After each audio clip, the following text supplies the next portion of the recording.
Ladies and gentlemen, welcome to a realm where reality intertwines with the inexplicable, where the boundaries of reason dissolve into the shadows of uncertainty. Welcome to the political twilight zone. I am your guide through this enigmatic labyrinth, where politics and power take on life of their own. In this dimension, the threads of truth weave a tapestry of intrigue, challenging our perception of the world we thought we knew.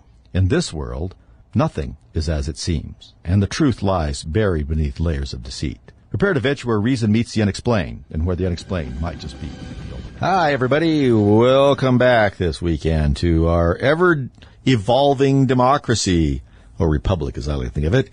Isn't that what you call it now, when things keep changing and you can't figure out why? It's just evolving, Sort of like some of our politicians' positions on things, say Barack Obama's positions on 2 or 3 things, like gay marriage and stuff like that.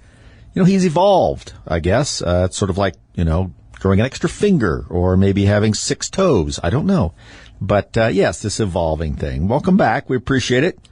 Another busy week, I have to say. Not a good week when it's busy, but nevertheless, lots to talk about.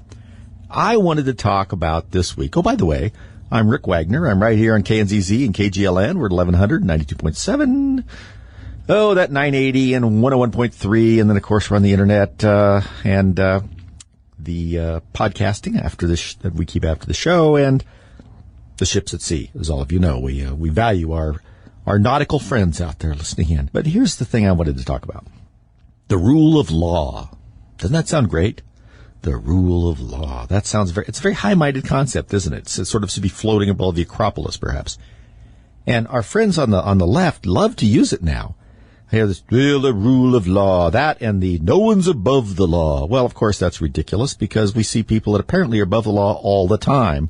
And a lot of them are Democrats. So, there's a little bit of hypocrisy there. But really, is hypocrisy important in politics? Let's be honest. If lightning struck people that were, doggedly hypocritical, there would be a constant electrical storm over Washington, D.C. There'd be no one in the streets, certainly nobody in the Capitol building. And the place would just, look like a light bulb going off every 2 or 3 seconds. So obviously that's not what they mean. And I don't really like it very well either, because the rule of law seems to imply that you have to obey all the laws. And I think you should obey the laws, but if they're not good laws, you ought to be able to change them. Because there's lots of places that the rule of law, not so hot, right? For instance, there were lots of laws in the Soviet Union. Man, all kinds of laws. There were lots of laws in the Third Reich. There are lots of laws in fascist Italy. There were lots of laws in fascist Spain, which we're going to talk about here in a little bit, by the way. And were all those good laws? Would you be proud of the rule of law that some of those had imposed? Of course not. It's because the rule of law implies something, but it doesn't necessarily define what it is. So if you say the rule of law, people interpret that differently, don't they? What they say, the rule of law, really means the rule of law we agree with. And that's natural. People just, when they hear sort of an amorphous phrase like that, particularly if it's kind of high sounding, they sort of just fill in the blanks. But here's the thing. Right now, we don't seem to be even living in a place where the law is even all that followed, do we? And if I had to ask for something about the law, rather than the rule of law, I would ask for an equal application of the law. This does not seem to come up very much. You don't see Nancy Pelosi out there talking about the equal application of the law. It's just, no one's above the law and the rule of law. What does that mean? Really? There are bad laws all over the place. There are terrible laws in history from time to time. So, does that really mean anything? No. It's equal application of the law. And here's the thing about how equal application of the law keeps bad laws from being on the books, at least some of them. That's because in many cases, not all, I can think of a couple off the top of my head, but in many cases, if people that are making the laws are actually subject to them, they don't make them. They don't make the bad ones, or as many of them, do they? It's when you no longer have equal application of them that a lot more bad and injurious laws become effective. Remember that the old quote, the more numerous the laws, the more corrupt the state. Every day, our various legislatures at state and federal level pump out volumes of law. Well, that's not every day. Well, every session. Volumes get pumped out, more and more. Now, it's a little like Gulliver's Travels, and I've used this analogy before, to the Lilliputians, Lilliputian. That's the little folks in the Gulliver's Travels, right? And when Gulliver wakes up, they're tiny little people, but he got washed up on the shore, and he's being tied down with all these little tiny ropes across him that these smaller people have placed on him. Now, any one of them would not be much to Gulliver because he's so much bigger than them. But while he wasn't paying attention, when he was recovering from being at sea and getting washed up on the beach, he was ensnared in these many, many little ropes, so that each one was not all that bad. But together, they trapped him. It's a little bit like a country. Every law you put on the books, even good ones, have to be examined because they somehow, in whatever way you want to look at it, constrain some freedom. So I'd be very careful about passing laws. But we have a very cavalier idea about that. Every legislator in state, federal, your city council, no matter what it is, thinks their idea, the idea that they should have, is to go there and pass more laws. Ideas that they have that float in their little heads, many of them distributed by the butterfly effect of their following of national figures. You know, hey, if it's something they did in Illinois and he's a big important guy, we should do that here. I mean, that's the kind of logic you get. But it's seldom applied equally to everybody. And obviously all these little laws, even if they are applied equally, have to be guarded very carefully from becoming too burdensome. We're there now, by the way. But equal application of the law is so important, and because if it's not applied equally, that's not really the law, is it? It's simply a manifestation of will, of desire on the part of people who have power. They take what they want to have happen, and they manifest it in the law for everyone else because they hold the power. So when the law is not applied equally, and as we said, there are much fewer bad laws, there's still a few, when everybody's subjected to them. When it's not applied equally, it's so much easier for people who hold the reins of power to subject people to their will, their ideas, their desires, their vision. And there's little you can do about it because they're doing it for your own good. Yes. We hear that too. For the common good. Really, the common good.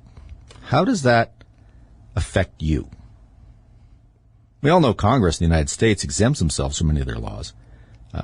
Some of their laws having to do with employment and things like that. It's too burdensome on them. Their work is far too important. It's sort of like John Kerry's need to fly all over the world in his jet because he has to tell people to stop flying all over the world in the jet. And how could he do that in any kind of time frame if he wasn't allowed to fly all over the place?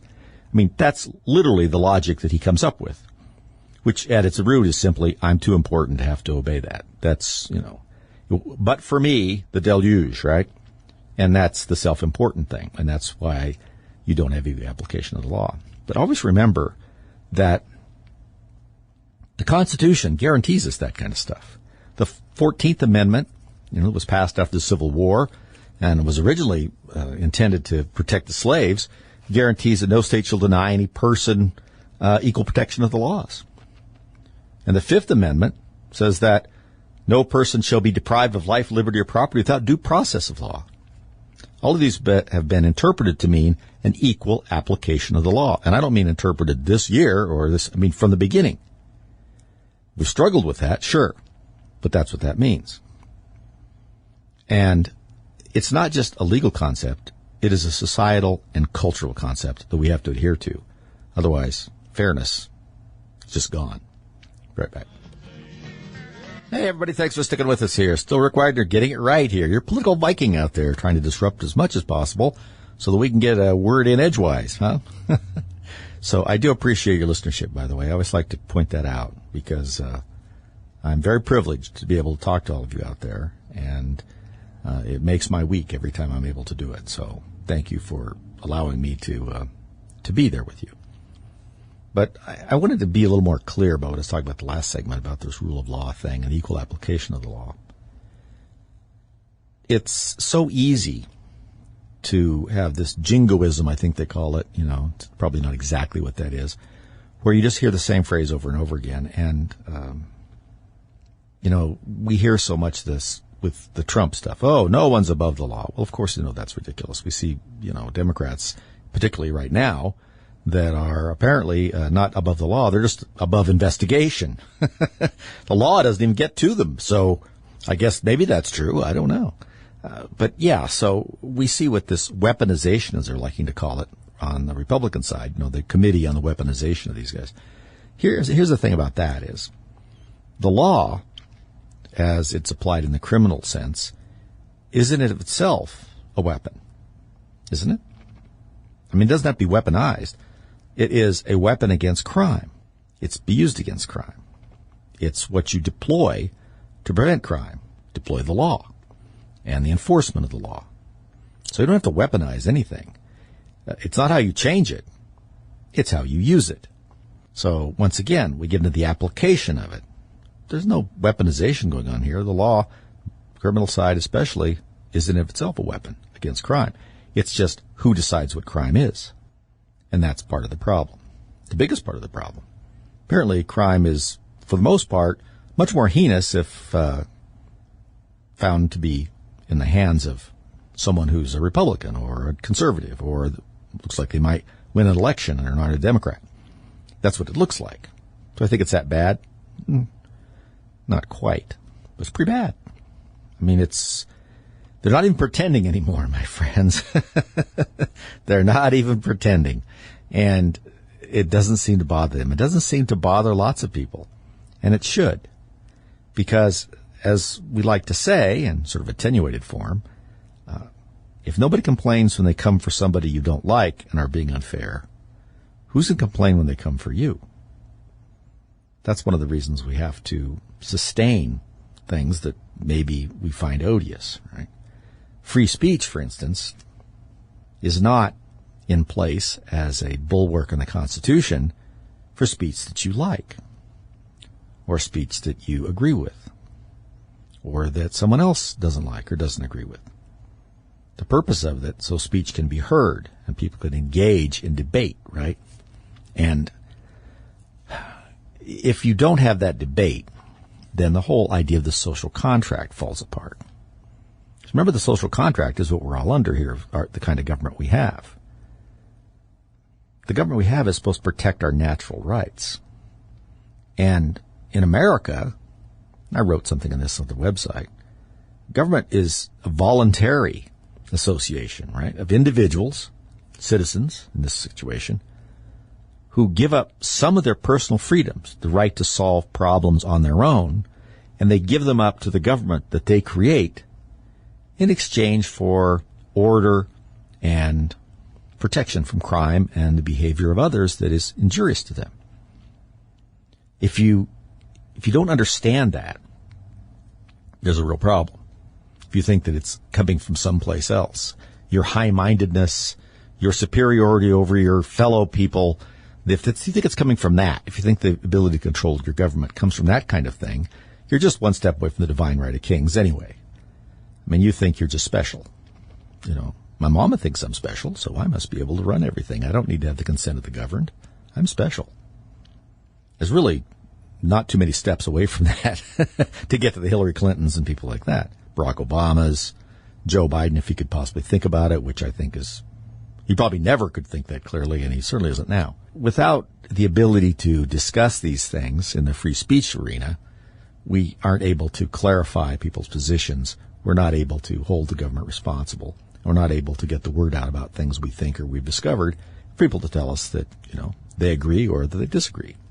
And so the whole purpose of the government that we have is to give you as much personal freedom as possible, so long that it doesn't unreasonably infringe on the freedom of others.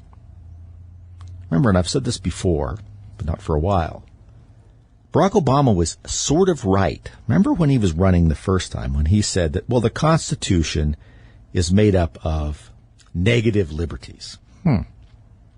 It's a cute phrase, but it doesn't seem to have a meaning when you start trying to pull it apart. What he means is partly true. It is a negative in one sense. The Constitution mainly says no to government. So I suppose that's a negative. Negative liberties, no, that's he's parsing some term. That's not correct. It is the fence that keeps government out of certain places. Yes. It protects as much as possible your right to be left alone.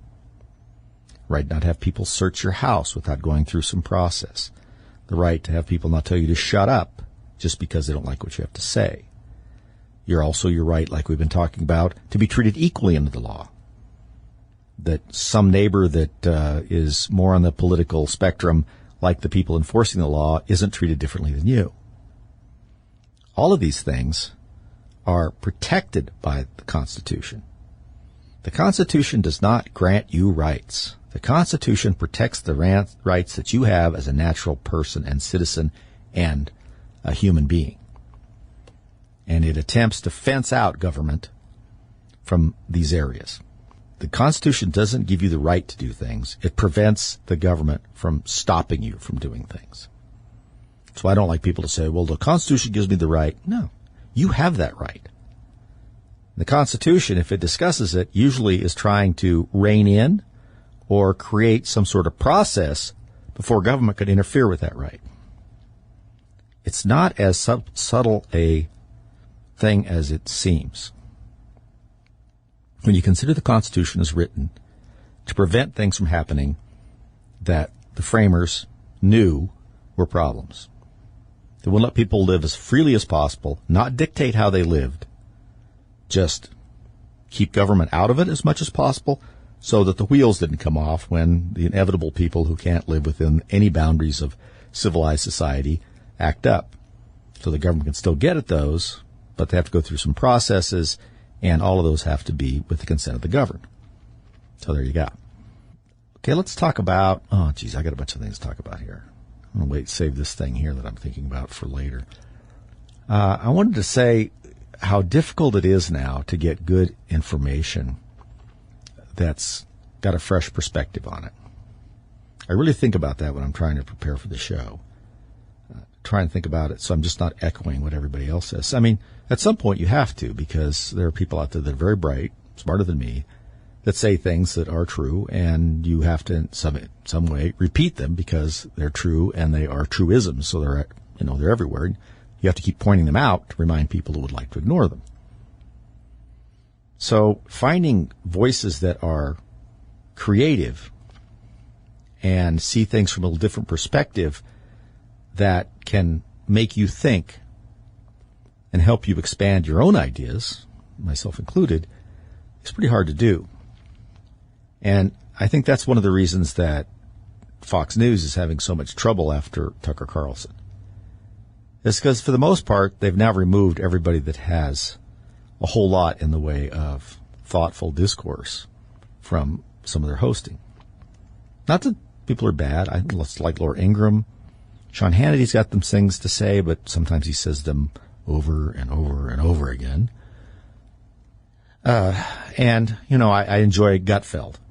He has, he's one of these guys, he fires out 20 things and 7 or 8 of them hit, and the rest don't, but it's okay because it's, it's rapid fire and you can enjoy it. It's different. But apparently since they've lost Tucker, their ratings have been bad. And, July 18th, what was that, Tuesday? Yeah. They brought on their new lineup, which is the old lineup, just rearranged. It's sort of like taking the checkers and moving them around to different spots on the board. Still same checkers. And they decided to put Jesse Waters in the time slot, move him up from what Tucker had. Well, I think I've been clear about my feelings on Jesse Waters. I'm not a fan. I don't disagree with most of the things he says. I actually agree with most things he said.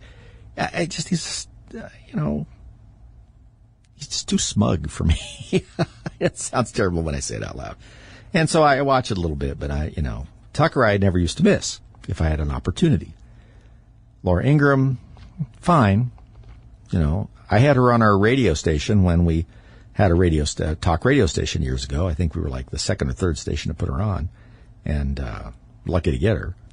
And so I still like her.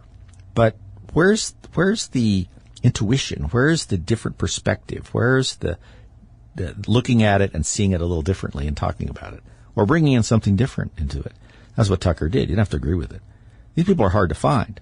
That's why when I see Douglas Murray or Victor Davis Hanson, two or three, those two always jump out at me.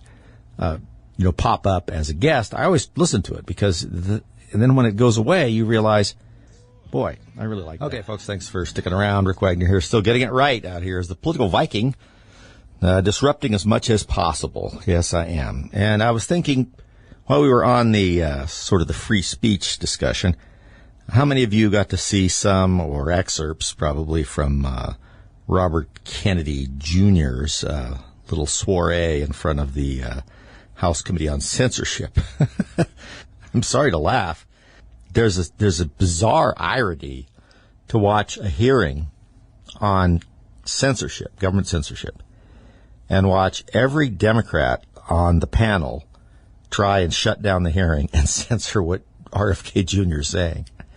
If it weren't so frightening in your own country, it would be satire. But, of course, we live in a time where satire is practically dead because it's hard to be more absurd than what's actually going on. But if you get a chance to take a look at that, you don't have to watch much of it. Debbie Wasserman Schultz trying to make the hearing on censorship, make it not open to the public. I wasn't able to do that. I often think of what Rush used to refer to her as Debbie Blabbermouth Schultz, remember? And she got into it with just some nasty stuff. They have been nasty to pretty much all the witnesses here. And we have that on the right, too. We see the argument between Rand Paul and Fauci, although I don't think it's particularly nasty. I think he's just trying to pry the truth out, and a few other things like that. Occasionally devolves into it. But these hearings on the weaponization of the state and censorship and so forth have just been nasty. Every witness they've got in there, that the Republicans have called, since they're at least chairing the committees, has just been demeaned and insulted the entire time. Hakeem Jeffries, the tremendous lover of America that he is, and now the Speaker of the Democrats in Congress. And I think he's a perfect example of Speaker of the Democrats in Congress. I think what he exhibits, his values and his positions about America, and probably how he feels about America, as we see through his actions, exemplifies the modern Democrat Party at that level, the progressive wing. Not all the Democrats, some good ones out there. It's just, they've just been hijacked. They're sort of like passengers in the back of the plane after the front of the plane has been taken over so they can go to Cuba. There's not much they can do about it, and it's best just to nod and go along with it. So, but for the most part, I think he's a good representative of that. And he was talking about how RFK Jr. made a clown out of himself and all this kind of stuff. Look, RFK Jr. is a wacky dude. Now, Tucker likes him because he grew up around him, so I think they're friends. But RFK Jr. has some strange ideas. And we always have to get over this idea that we always have when somebody comes out that we thought was going to be liberal and they take some positions that we like, then we think they're great. Kanye West, for instance, it's a perfect example. And RFK Jr. has a lot of ideas that don't ring really well with conservatives out there if you dig into it. Right now, what he's campaigning on and talking about are things that we would like to see examined more. And the left wants to either forget or pretend like it's all made up by RFK. To see a Kennedy, laid into like this is pretty interesting. I actually saw another shot in the Oval Office with old Joe at the office desk. He works there all the time. Sometimes he's been known to work at that desk for 7 or 8 minutes, depending how long then they're taking his picture before he toddles off to somebody else. My house cat has a much more strenuous schedule than he does. And if you look behind him, he has a bust of RFK. RFK Jr.'s father, obviously. It's just kind of, in the meantime, the sun is just being ripped by Democrats down there. What I think will come out of this hearing? Not a whole lot. I mean, we'll get a lot of information that down the road I think will be useful to know. But will any significant change get made? No, because there's administrative agencies. And the administrative agencies are run by the executive branch. That's how the Constitution sets it up. And the Congress can only control, they can do a few things, obviously, by the way they write laws and put some, a little guardrails on that. And I think they can address the FISA stuff that we see where they're getting wiretaps and all these kinds of things in what are essentially secret courts. And the courts were set up so that essentially you could go after terrorists. And this is another thing that came out of 9/11 that is just another bad idea that we had. FISA courts out there, the way we took Homeland Security and put all these different agencies in it, not a good idea. It's better to have a few of these agencies apart from each other. It creates a little bit of a turf battle, and it's not quite as efficient, but it doesn't give you that monolithic state kind of thing. When you put all of the apparatus, all the federal apparatus, really, of enforcement under Homeland Security. Now, the FBI works under Department of Justice, but, they're still hand in glove with Homeland Security. So I don't like creating these enormous federal monoliths. I think that it's dangerous to the Republic, and I think that it creates a sense of power amongst people that already have a lot of power. It elevates that. I don't think it's a great idea. But if you get a chance and you're watching something and you're around a minute or two of it, don't turn it off. It's worth seeing. And if you can just think a minute about that, who they're talking to and how they're talking to him. I think the last poll I saw on Friday was he was at 20% in the polling, and and their polling is probably a little more accurate since it doesn't have Trump in it. Which throws everybody's polling off. But 20% when you got an incumbent president for some outlier like RFK Jr., that's not good for the Democrats. It's certainly not good for Biden. He's lucky that RFK is not running as a third party. Now, Cornel West, that crazy professor, from, is it Columbia? I got to think about it. I won't even go into Cornel West stuff, but he's running as the Green Party, and they're all worried about that because you may recall that in 2020, they were pretty successful at keeping third-party candidates off their side of the ledger. Yeah, they managed to move those guys out. They learned their lesson with Hillary in 2016, because if you go through Hillary in 2016 and you look at the Green Party candidate, what was her, Dr. That's a female, I can't remember. But she scraped off some votes in a couple of battleground states, and they had a couple other things out there. And if those votes all would have went back to Hillary, they think they would. I'm not sure they would have. It might have changed the election. So they worked hard until the next presidential election to make sure that they had everybody sort of, behind the fence so that they didn't have to worry about that. Not having that kind of luck now. I think they're going to have some more challengers. I just really do. Newsom is out there just chomping at the bit. And, I think that he is somebody that the party would like. He's got all the things, except intelligence, that Biden doesn't, He can speak, in sort of sentences that they're not much meaning to them. He's great at misdirection. He's about as deep as a bird bath. But he can, he looks decent, he can sound decent, and he can answer questions. This is where the presidency has come to. Yes, that's right. It's just those are the qualifications now. I think I'd rather have him. As we've talked about here before, the problem, of course, is how do they get around Kamala? If for some reason Joe wanders out the back door, trying to find General Eisenhower in the backyard and they can't run him anymore, Kamala is, the natural choice, except for people that know her and see her and are familiar with her, and then she's not their choice at all. But how do you get around that? She is the vice president. So that would be very interesting tap dancing to see how they would slide her aside. I told you before that one idea they'd had that I'd heard out of Washington was that if there was a Supreme Court nomination that would come up, they would try and slide Kamala into that. Think about that. It's the long slide down of intellect in that court from the Democrats. But it doesn't look like anybody's going to resign. And I just don't know what people would think about it. It's an interesting idea. We also heard the same thing with Hillary, remember? That she might become a Supreme Court justice or something, but apparently she's not interested in it, or they haven't had an opportunity. And the opportunity they had, they obviously had their pick was already done, Ketanji Brown Jackson. And so she was out of the running, even if they would have wanted it to. But yeah, take a look at that stuff. It's endemic across the country now with the way they're behaving. And look what's happening at school boards. Man, there's some wild stuff in school boards. I hope Merrick Garland gets his agents in there and gets that under control, boy. When did that stuff, by the way, ever become something for the FBI? Calling, raucous school board meetings possible terrorism. You see how easy it is to slide into that? You get just a very wide definition. Remember we talked about if you let someone else make the definition, they can pretty much run the deal.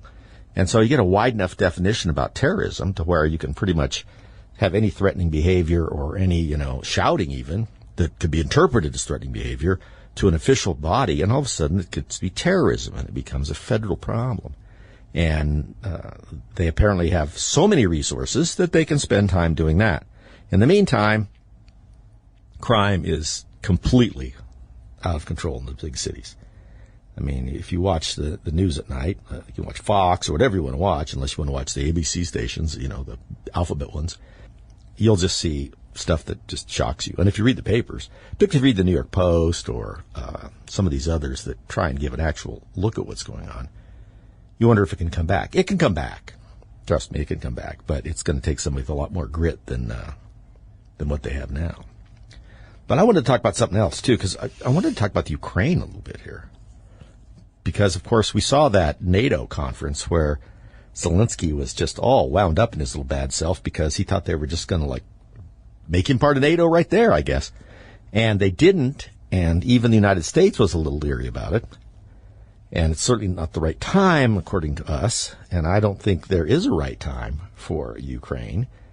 Remember, there's a section in the NATO agreements that an attack on one NATO nation is the same as an attack on all the NATO nations, which means that, and this is why Zelensky wants it, because at that point, then he can claim that he should be getting all sorts of weapons and troops to help him because he's a NATO member. I mean, it's kind of spooky enough to get Sweden and Finland in there, because once again, you're talking about people that are right on the border. Now, right now, the Soviet Union, if it existed like it used to, was very interested in Finland especially. Now, Russian Federation, probably not as interested right now. They seem a little busy other places. But it could come back again. I mean, it's these things don't go away. These are rivalries and disputes over territory that are older than our country in some of these areas. And so they come back again. And so making somebody a trip point out there for a possible third world war that's already sort of in a trip point, you got to really think about that.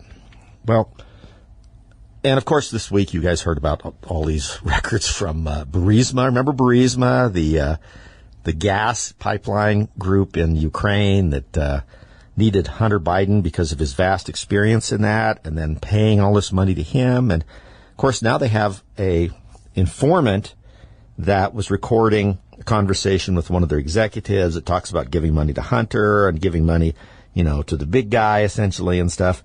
I read an account of it on ABC. Oops, excuse me, bumping into stuff.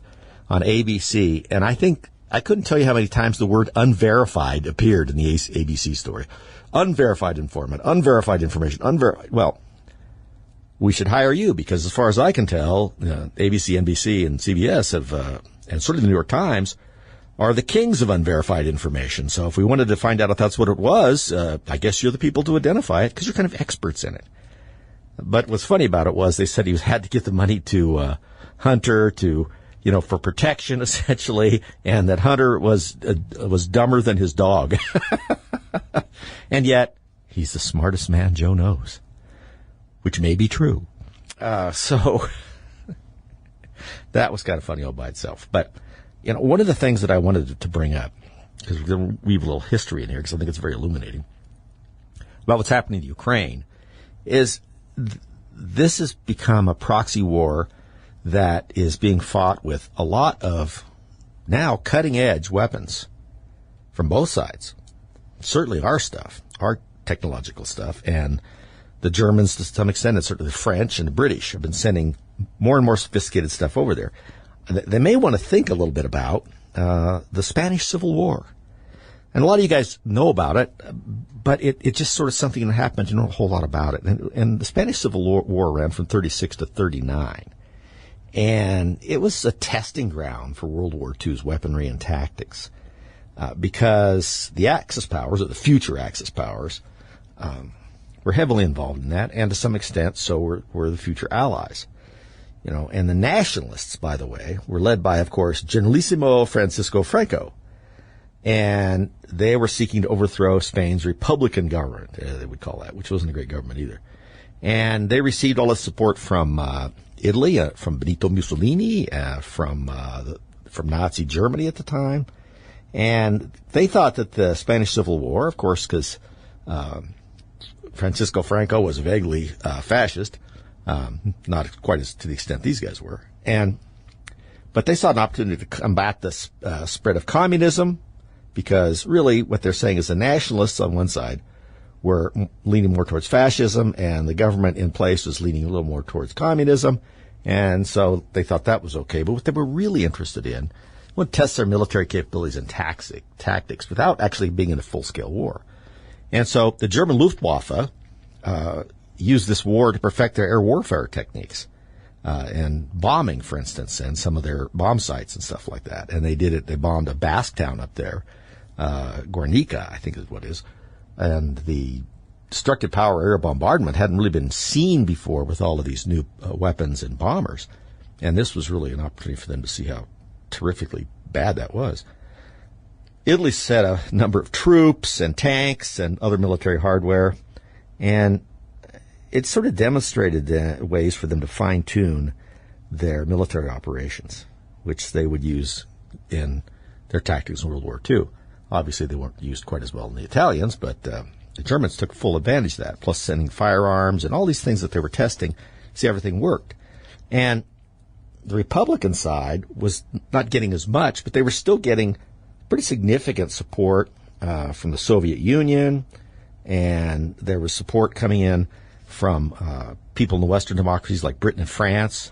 While they were officially neutral, they did supply a number of things. And there were thousands of volunteers. You guys may have read about this. The Lincoln Brigade, I think, is one of them that came from the United States. And from all these Western countries flocked to Spain to join the international brigades in support of the Republicans. And this sort of provided the Allied powers insights into those tactics. So they got a little bit out of it, too. But remember, whenever you exhibit all of your really most powerful stuff, new stuff, cutting-edge stuff, you're putting it out there for other people to see, not only to understand it, but to try tactics against it. Things that are really you're not able to do in testing very well. Like, you're not really willing to put a pilot in an aircraft that's a new aircraft and fly it up to try and shoot down somebody's aircraft from the enemy, and in return maybe get shot down yourself. I mean, that's incredibly helpful testing, not something you engage to in yourself. So this situation allowed them to see how their armaments would operate and also see what tactics worked against each other. And in the end, I believe it was probably very helpful to the military leaders, but not a good idea, really, especially for the West. The Germans really perfected their bombing techniques in Spain, which was something they were really developing early on with the Luftwaffe. And as we know, the Luftwaffe was really a terrifically difficult portion of their armed forces to fight Took a long time to get air superiority there. And, of course, we all know what happened in Britain. But, the Luftwaffe was important to the ground troops because not only did you have the air power, but you had the tanks, which we've talked about before. Tanks they're cavalry, right? Armored cavalry. And they have to move. You have to have momentum in armored situation, just like you do in regular cavalry. They're only effective when they're on the move. And if they're on the move and they don't have momentum, they become very susceptible to all sorts of attacks. One of the ways you keep them moving is air power. In the past, you kept things moving by skirmishers and a lot of infantry out there to try and keep people from attacking the flanks and so forth. So you still have that with armor. But if you can control the skies and essentially get a little ahead of your armored columns and blow everything up, you can keep the armored column moving fast. And the faster it moves, the more surprise you have on your side and the more devastating it can be. So they learned a lot about that. Now, Spain, is a pretty mountainous country in certain parts. So they also had some experience there in fighting places that were going to be probably important to them as they went into Central Europe and places like that later on. Hard lessons to learn in those mountains. But the bombing campaigns and learning tactics to really facilitate the bombing and especially targets like cities, let's face it, there's a lot of bombing on both sides that was hitting civilians. But also able to get pilots having expertise in flying, through anti-aircraft fire and also testing out bomb sites and getting bombardiers some experience so that they were more accurate with their bombing. So that was what was happening. And I'm worried that a lot of that's happening in the theater in Ukraine. And I'm worried about the Russians learning too much about us, but I'm actually worried a lot more about the Chinese. Don't think the Chinese aren't being supplied with all this information about our weapons and tactics and what tactics worked best against them. And they are sending it off to the Eastern Command as fast as they can, because Eastern Command is where the Chinese army is right across from Taiwan. And don't think those aren't going to be incorporated into their tactics as they make their move on Taiwan, which could be, I don't know, I think it's in the next year, possibly. It's very difficult to say. We have kind of a very obscured view of what they're going to do. But now that the main party Congress is over and Xi Jinping looks like he gets to be ruler for life, he may be in a better position to do something like that. So we may be looking at that. I'm just worried that they have a lot of information on our weapons and tactics when we're stretched really thin. And as even our president has said, we're low on ammo. None of that's good. It's even worse to let your enemies know that. So we need to be very careful about what we're supplying and what we're exhibiting. And it may be more important to us to keep our best punch hidden, not let the Ukrainians use it. We'll be right back. Well, actually, next week.